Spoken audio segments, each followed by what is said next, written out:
उत्तराखंड के गढ़वाल क्षेत्र में अनेक ऐसे ऐतिहासिक स्थल हैं जिनकी जितनी खोज की जाए उतने ही रहस्य सामने आ जाते हैं। इन्हीं में से एक है रूपकुंड झील, जिसमें अनेक नरकंकाल तैरते दिखाई देते हैं। वैज्ञानिकों का मानना है कि करीब 900 साल पहले यहाँ इतनी ओलावृष्टि हुई कि यहाँ रहने वाले सभी लोग मारे गए। कंकालों के डीएनए जांच से ये साबित हुआ कि ये लगभग 900 साल पहले के हैं। हर साल जब बर्फ़ पिघलती है तो यहाँ सैकड़ों कंकाल झील के पानी में तैरते दिखाई देते हैं।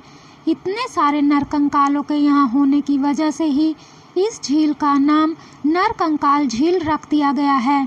रूपकुंड झील उत्तराखंड के चमोली जिले में है। यह हिमालय में बसी एक छोटी सी घाटी में मौजूद है।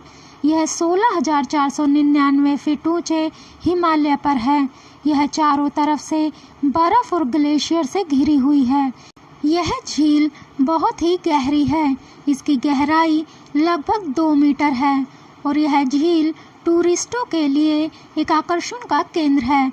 रूपकुंड झील में मौजूद नरकंकालों की खोज सबसे पहले 1942 में हुई थी। इसकी खोज नंदा देवी गेम रिजर्व के रेंजर H.K. माधवल द्वारा की गई थी। इस जगह के बारे में नेशनल जियोग्राफी को पता चला तो उन्होंने भी यहाँ अपनी एक टीम भेजी थी। उनकी टीम ने इस जगह पर 30 और कंकालों की खोज की थी। साल 1942 से हुई इस खोज के साथ आज तक सैकड़ों नरकंकाल मिल चुके हैं।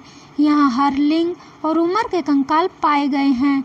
इसके अलावा यहाँ कुछ गहने, लेदर की चप्पलें, चूड़ियाँ, नाखून, बाल आदि भी मिले हैं जिन्हें संरक्षित करके रखा गया है।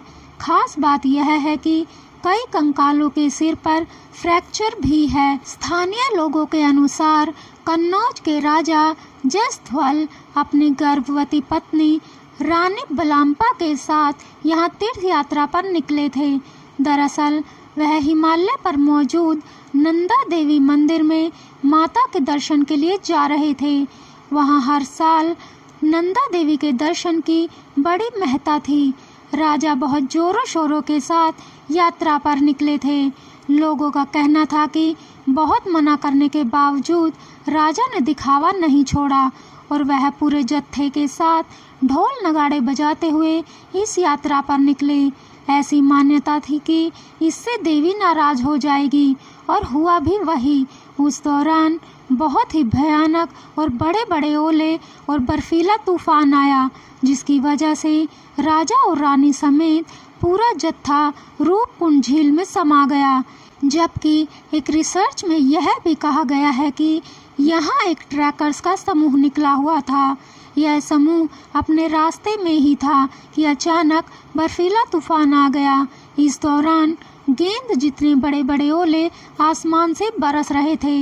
इस भयानक तूफान से इसलिए भी कोई नहीं बच पाया क्योंकि 35 किलोमीटर दूर दूर तक सिर छुपाने के लिए कोई जगह नहीं थी, जिसकी वजह से लोगों ने छटपटाकर दम तोड़ दिया।